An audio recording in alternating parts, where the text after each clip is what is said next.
Okay, great. Somebody asked me about putting my about doing asking me about my testimony. Wanted to know how I came to trust in Jesus as my only Lord and Savior. There's certain parts that are I've tried to be as chronological as possible, of course, and I'll try to be very short. And before 1978, way back when the dinosaurs roamed. I was a very young man there of 21, and I remember making a poem. My first poem was the title was "I'm 21 and I got a gun." I mean, I think it's funny now. I make a lot of poems now mostly about God, mostly about some funny things too.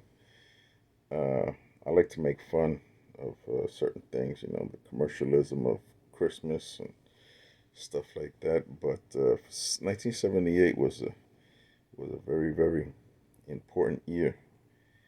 That particular year, I had gotten a felony drug conviction, and it was a C felony. I was facing 15 years. I think it was 7 to 15 or something like that for with intent to sell, possession with intent to sell of LSD. And as I was out waiting for they put me since that was my first felony. They let me go, ROR, and the only thing they did was call up my then brother-in-law, Freddie Ramirez, and verified my address and just let me go. And I was so high during those days that uh, I had they had put me in with the adults in the jail. Uh, they never verified my my date of birth, so I wasn't quite 21 then when I got arrested, which means I should have been in I should have been in family court. But I mean, it didn't make too much of a difference right now, right? Looking at it from now, right? But anyway, the the thing was that I kept on dealing drugs and doing stuff. My mother and father, for that time, they were in. I don't know exactly where they were. I think they were in. I think they were in. I think they were in Puerto Rico or Pennsylvania. Not sure really. Um, yeah, maybe they were in Puerto Rico already for that time. But anyway, uh, I digress. Which it might be happening a lot during this time. I try to keep it down though. Try to stay focused.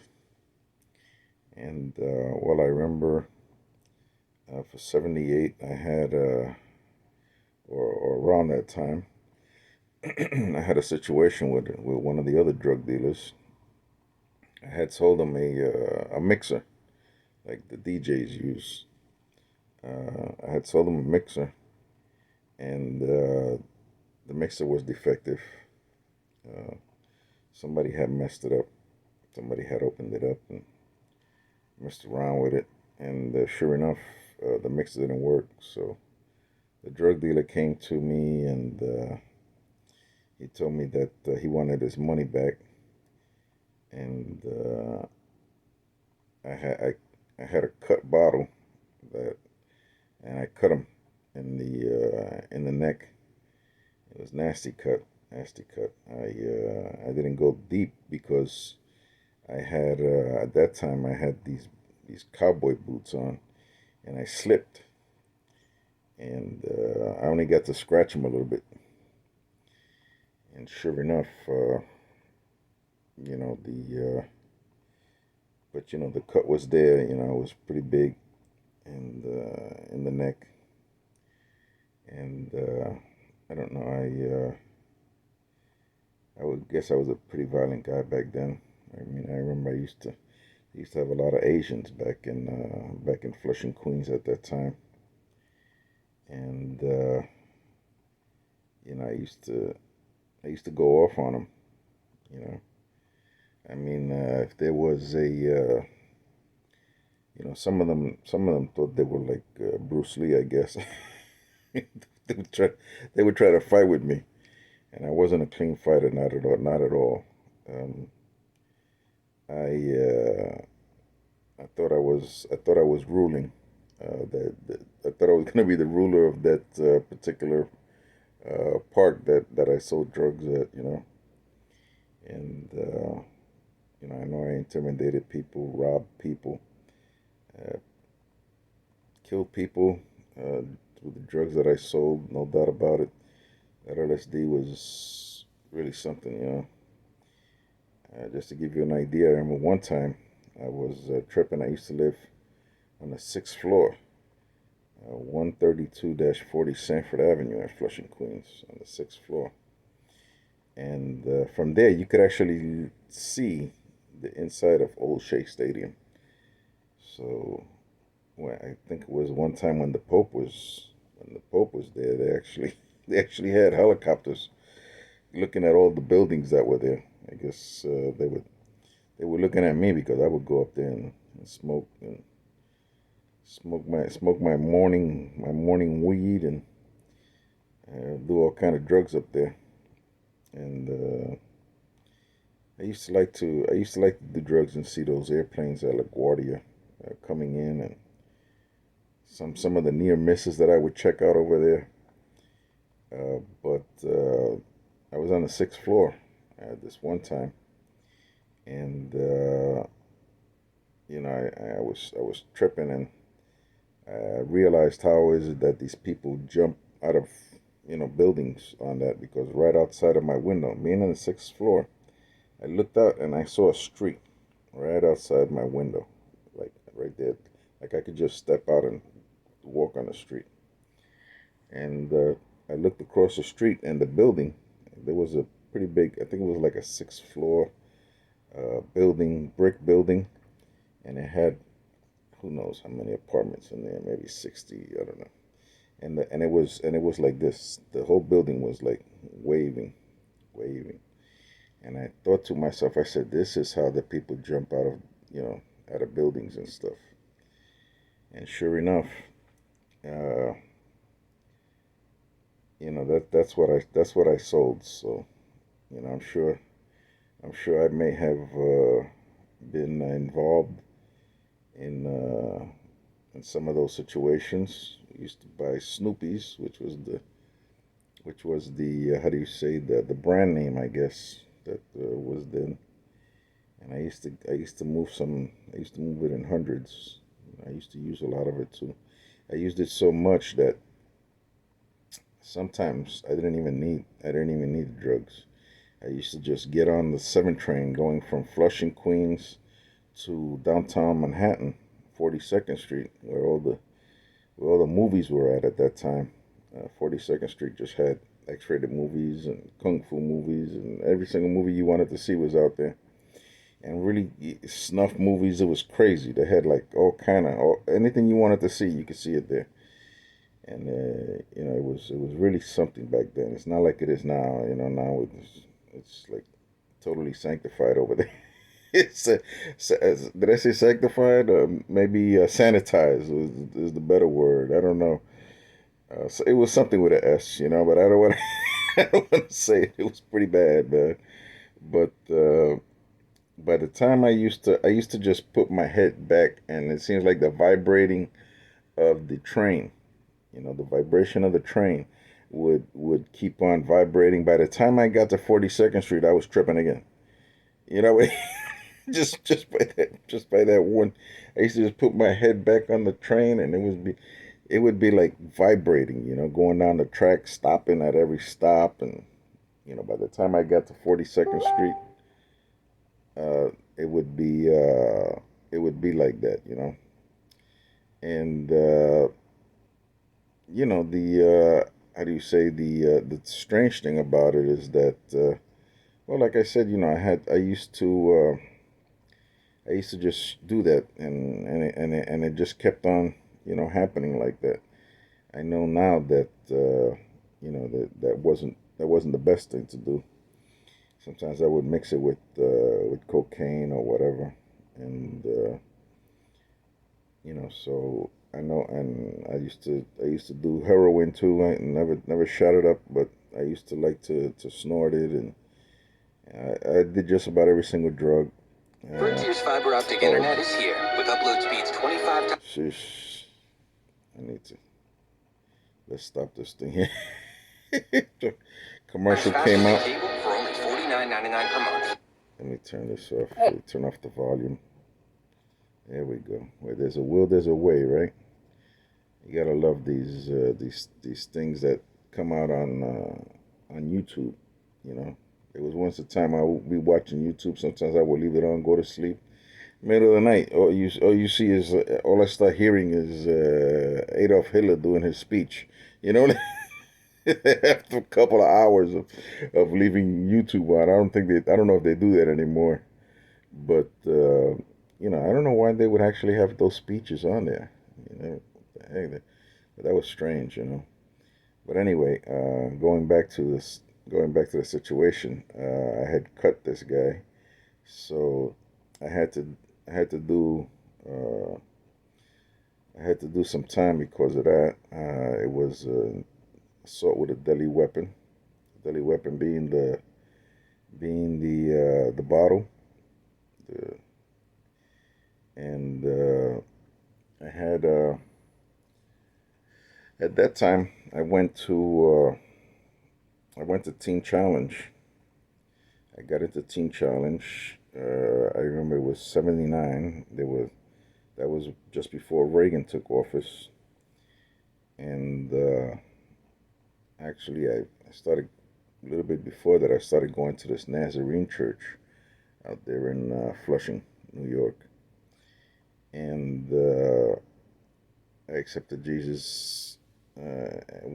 Started going to that Nazarene church, which was right there in Flushing, Queens, too, within walking distance of where I used to live. And that little church, God used it, And I went to Teen Challenge. That pastor there was able to get me into Teen Challenge. Went to court with me, and uh, actually spoke with with the judge, and got me into Teen Challenge. I was in Teen Challenge from '79 all the way into 1982, and then I graduated out of there. They offered me a position there to be a minister, but a junior minister or whatever, minister in training. I don't know, intern or whatever. I don't know what you want to call it. I should have stayed there. Maybe I should have stayed there, but I guess things didn't work out like that. I should have stayed there, but sometimes you think you're okay. So anyway, I went back to New York City. Started. Teen Challenge was located in Riversburg, Pennsylvania, not too far away from Reading, where all my relatives lived. And sure enough, the my uncles, my cousins, they were all into drugs, and my uncles, uh, they they had many uncles. I have like 11 uncles and aunts on one side on my mother's side, and 9 uncles and aunts on my father's side. So and a lot of drugs going on, all around, you know. So anyway, uh, that was always exposed to me, I guess, growing up and having this situation always around me. Well, the thing is that when I when I went to Teen Challenge, I really liked it there. I started singing there, uh, and I started doing evangelism. I really liked the evangelism. Really liked the evangelism. The singing, I don't know. I mean, I liked it, you know, but the evangelism was like crazy, you know. I mean, just thinking that God can actually use somebody to bring them into the fold and know Jesus as their Lord and Savior. And I thought that was the greatest thing ever, you know. And I still do. I still think that that's the greatest thing ever. Uh, and the singing, I like it also, but not as much as not as much as the evangelism. I think singing is a lot more difficult for me, but I do like it. Now, going back, okay, so I went to Teen Challenge. I got out of Teen Challenge. I started working. I went back to New York and I started working as a messenger on 46th Street, just one block away from the Diamond District. So who knows what I was carrying around, going to banks and stuff. One time I didn't know what I was. They gave me they gave me the McCall's drop off. Where I would go to McCall's, which was located right there in the den, that Hamsley Tower or the Pan Am building or whatever. One of those two buildings, and I would go inside and pick up envelope with money in there and take it to the bank a couple of blocks away. And once they gave me like $40,000 in cash, and I don't know how much they gave me. I think it was like half a million in checks, something like that. Well, McCall's, I guess, is pretty popular. I don't know about now. Back then, it was pretty popular, and I guess many people would send cash payments instead of sending checks or whatever or money orders. Or, anything that had AMSCOP back then with the free money orders. I don't I don't think they had that back then. But anyway, let me do a Marco Rubio here and get some water here because I'm getting a little dry. Okay, just doing a little Marco Rubio here. Get some get some get some get some water here and.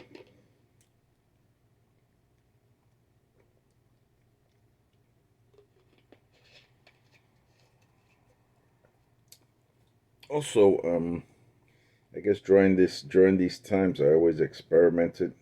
I was totally into discos when I was dealing drugs. Going back, I guess I should have said that before, right? I try to keep it chronological, but anyway, that's just the way my mind works, right? I guess it's all them drugs I did in the '70s and '80s, got me crazy like this. So anyway, I used to go to a lot of discos. I had a disco for every day of the week, and I used to deal drugs during the day and then go to discos at night. And I remember, yeah, we had really nice places to go to every night. When I say we, I used to go with some friends of mine. Uh, I don't know if they were really friends, maybe acquaintances, fellow drug dealers, fellow drug users, you know. And we used to go to downtown or wherever, Midtown, uh, Soho, whatever, and we would party in that area. So anyway, uh, we were into that whole scene, uh, and it was just strange, strange time to live in, and uh, where was I? Okay, so I worked as a messenger. Going This is like those movies where they go back into the past and then they come back. They kind of like fade away. Let's go to the let's. And I remember, and then it would fade away into the into the past. Well, now we're fading away and going back to the future again, which is still my past. Okay, because I'm in 2001 here, whereas I was talking about something that happened way back when. So anyway, I'm working as a messenger, and I get a call deliver something at American Express, and they used to have several of the floors in the Twin Towers, all the way in the top, which I've went there to deliver. And but they also had a place, a big building where they used to do like other stuff, I guess. And that was yeah, I don't remember exactly where it was now, but I want to say it was like over there, like uh, what is that, like Lafayette Avenue or something like that. I don't know. I forget I forget the exact street. It wasn't too far away from this place that I used to work, Tel Aviv Car Service, when it was on First Avenue in St. Mark's. So it was sort of in that area anyway, within walking distance of this place, of the how do you say, the I forget the street, because that's kind of one of those places that they have a lot of streets that they the east side, the lower east side, is like, oh, like weird streets the way they go in and out. So anyway, I go in to deliver this. Being a messenger, they gave me some stuff to take over to some place over there at the American Express building. And I go inside and I get in the elevator. And who goes into the elevator right behind me? But he's talking to a woman. He doesn't even recognize me. The same guy that I stabbed with the with the bottle, with the broken bottle. You know, I don't really want to say his name, but he came in and he was talking to a woman, and he got his he's taller than me. So, and here I was in that elevator, and no, I didn't have no knife or nothing to really defend. I know he always carried a 007 knife. And he gets in there, and I say, "Oh, what am I gonna do now?" You know. But he kept on talking with the girl, and I look at his neck, and his neck had had all you know. It was all like, sort of like looking like it was like burned or something. You know, I guess it's a scar tissue. You know, so anyway, I just stayed quiet there. You know, and sure enough, got to the floor. They both got out, and he kept on talking with the pretty young woman, you know. And you know, when I saw him, I said, "Wow, you know, this I'm gonna die right here in this elevator." They're gonna be they're gonna be talking about. And today there was a messenger going into the American Express building, was found in a pool of blood in the in the elevator. You know, whew, you know. Thank you, Jesus. That I guess the woman that was there had had his attention, you know.